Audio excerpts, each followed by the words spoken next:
जय माता दी, नमस्ते, प्रणाम। आप सभी लोग का स्वागत है मेरे चैनल में। आज आप सबके बीच में एक बेटवा सुहाग गीत लेके आए हैं। गीत अच्छी लगे तो लाइक सब्सक्राइब शेयर करें, अपन प्यार दुलार आशीर्वाद जरूर दें, प्रेम से बोलें जय माता दी।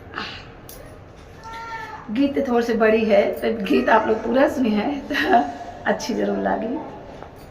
जय माता दी। अरे मावा के डारिया कोयल के बोले, कोयल के बोलाए, कोयली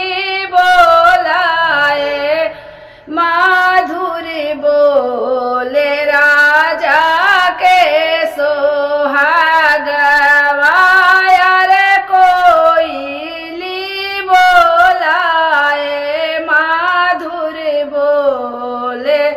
राजा के सोहाग रे बाबा जी के बागिया से बोले हाँ दुलाहे रामा, बोले हाँ दुलाहे रामा, खोलाया माँ बाजारू माड़े राजा के सोहाग रे खोलाया माँ बाजारू के माड़े राजा के सोहाग रे काई से के खोले बेटा बाजारू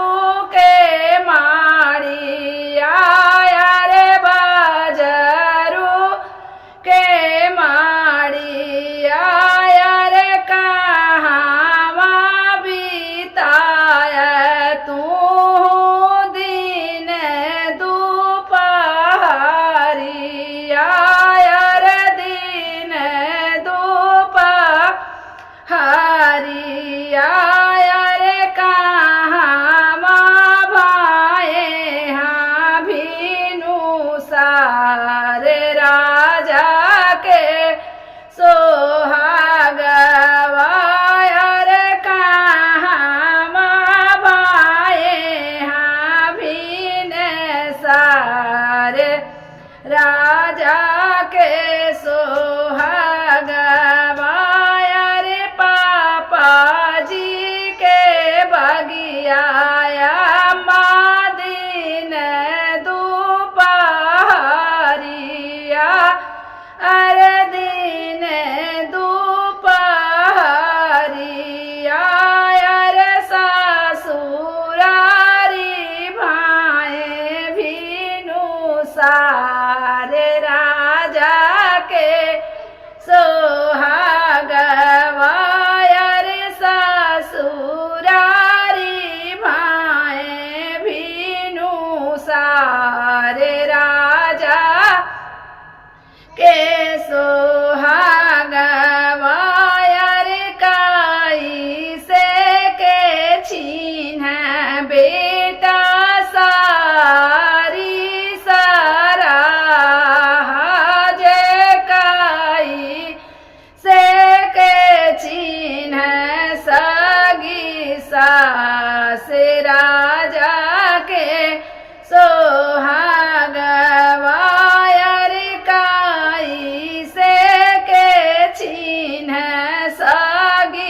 सास राजा के सोहाग रे काई से के छीन बेटा पानी तू रानी आया रे पानी तू रानी आया रे जेही देखे जियारा जुड़ाए राजा के सोहाग रे जेही देखे जियारा जुड़ा जुड़ाए राजा के सोहागवाया रे माड़ाए माचिने सागी सारा हाजिया रे को बार चीने सगी से राजा के सोहागवाया रे से जिया पे चीने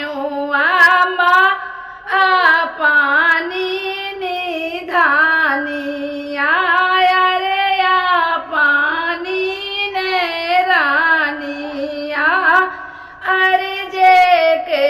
देखे जिया